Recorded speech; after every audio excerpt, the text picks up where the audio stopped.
morning.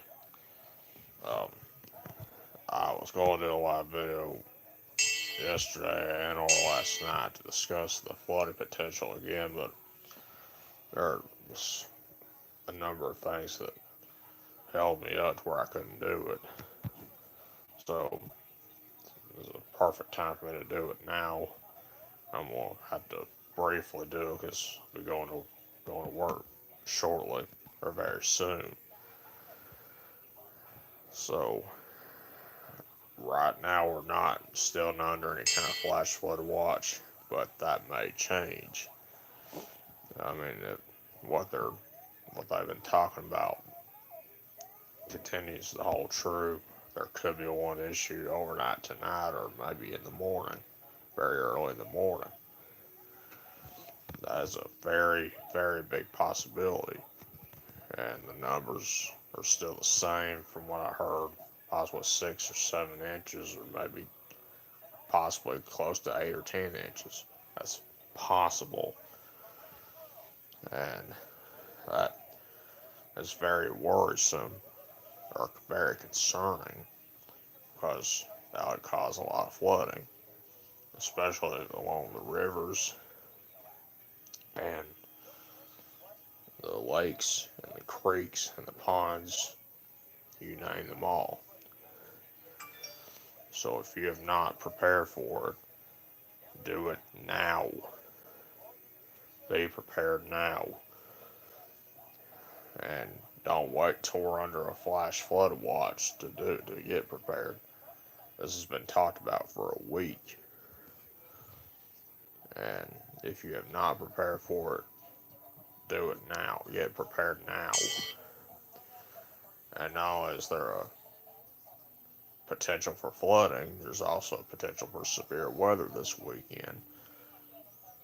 Whether it's Saturday night or early Sunday morning or possibly Friday night and Saturday morning. And I say that because I was just looking at the weather extreme video from ABC 3340 and saw a tweet from a meteorologist at WTVA in the Tupelo, Columbus area, and showed showed a post about, or a tweet rather, about there being a threat of strong to possibly severe storms this weekend, whether it's Friday night, early Saturday morning, or Saturday night, early Sunday morning. We don't know yet, but there's a risk for it already on the day 6 convective outlook. So there's two things we're going to be really keeping an eye on. Number one is the flooding, and number two, the severe weather potential. And you can hear my dog growling. She apparently hears something. What is it, girl? What? What? What? You want me to let you out so you can find what's going on? Go right ahead.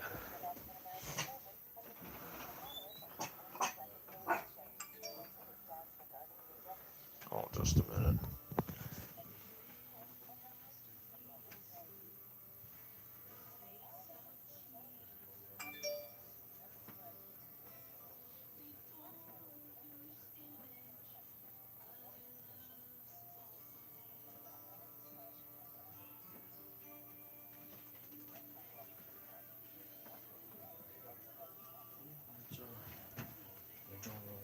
If you want to.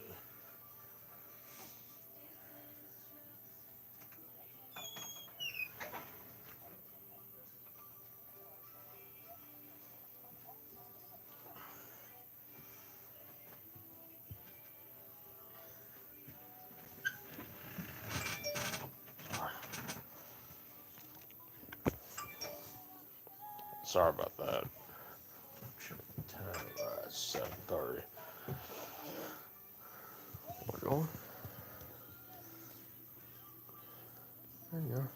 You're on camera. You're on camera. You're on camera. You're on camera. You don't want to say hello to anybody on here? What is it? What is it? What is it?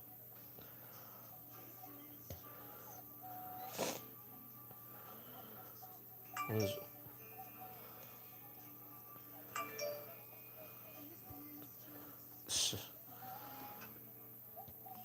Y'all just curl up next to me once.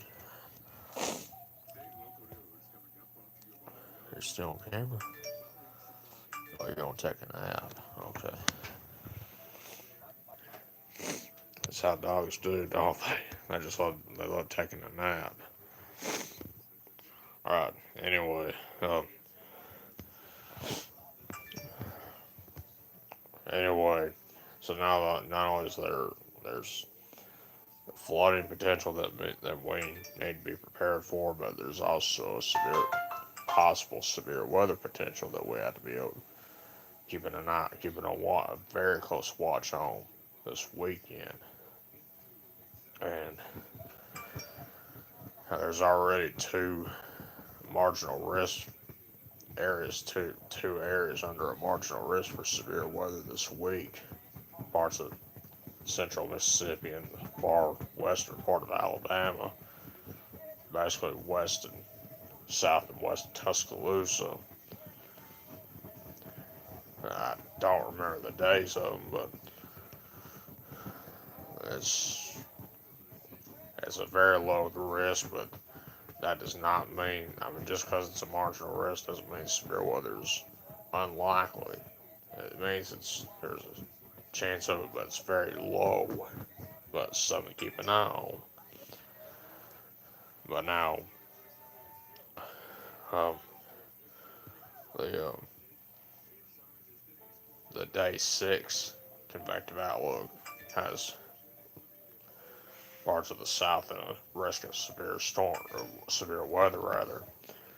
A good portion of Mississippi and the far northwestern part of Alabama, basically here in the shoals.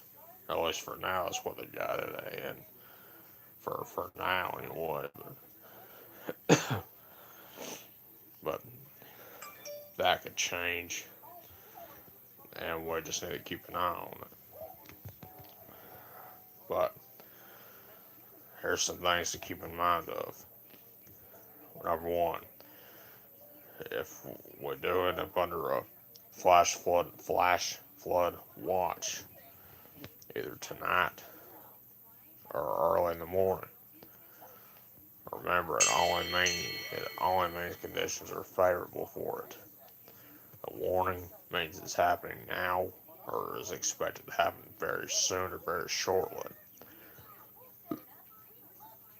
And like we've been talking about, if if you're in a flood prone area, if you're if you live near any of the rivers, Tennessee River, the Elk River, the Mulberry River, south of Coleman,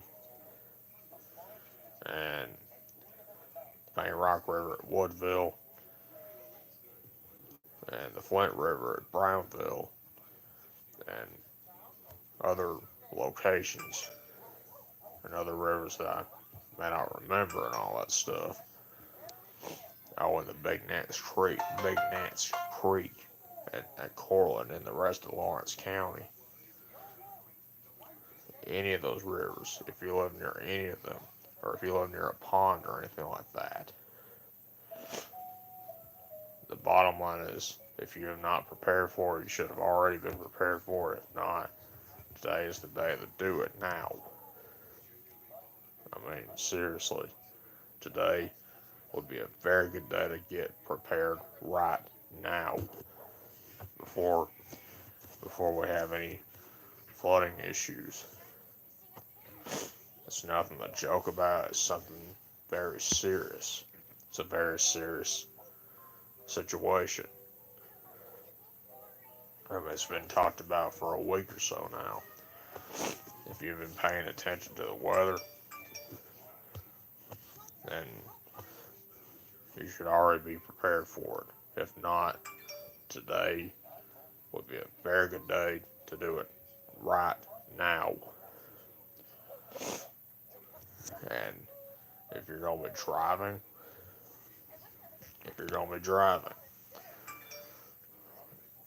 and you encounter a flooded road, do not even think about it, whether you're driving or walking, and you come across a road that's flooded. Do not even think about trying to go through it, because you don't know if that road's still going to be there. With the water over it, it might have been washed out. And there's no sense in even thinking about going through it. And another thing, if it if there's barricades over at that road, do not go around. Turn. Very simple phrase. Turn around, don't drown. That would mean turn around and find another road that is not flooded or is not flooded. That's very, very simple. 6 feet or so of water can sweep somebody off their feet. They can get swept. A pedestrian, 6 feet of water can sweep somebody away. You get swept away. They knock you off your feet. And you can end up drowning and getting injured or killed if you try to walk through it. 12 feet would 12 feet or 12 feet or inches of water, it could cause a small vehicle or so to get swept away. So don't drive through it. And 16 or higher inches of rain or water could sweep a large vehicle or so away. The bottom line is, if you try to drive or walk through flooded roads or a road that's flooded, you can get swept away very easily, and it can get injured or killed. So don't even think about trying to drive or walk through a flooded road. Doesn't matter if you're in a hurry or not. Rather you be safe and get to where you need to be safe than risk not being able to be there, being in the hospital or worse. That's serious business, people. I'm not trying to scare anybody. That's not what I'm doing. I'm trying to keep you informed as much as I can. In about 2 minutes, I'm going to end this video.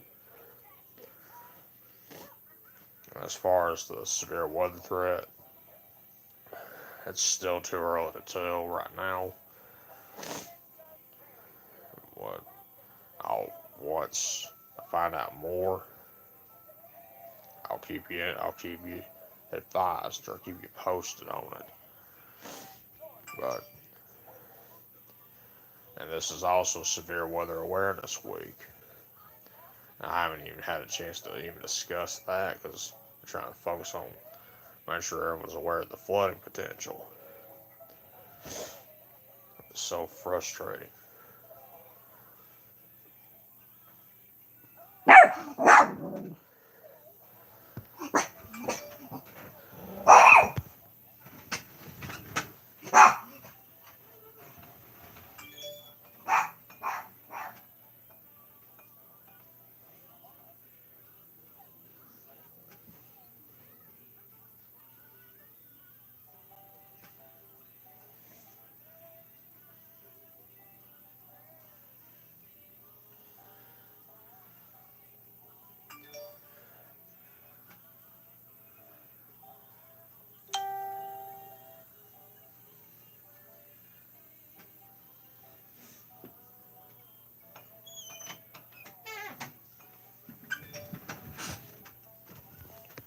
Alright, I'm going to end this video right now. I'll do another one later on today. Just stay weather aware. Be prepared for the flooding. We'll keep you advised. And I hope to see you at McDonald's today at 11 o'clock a.m.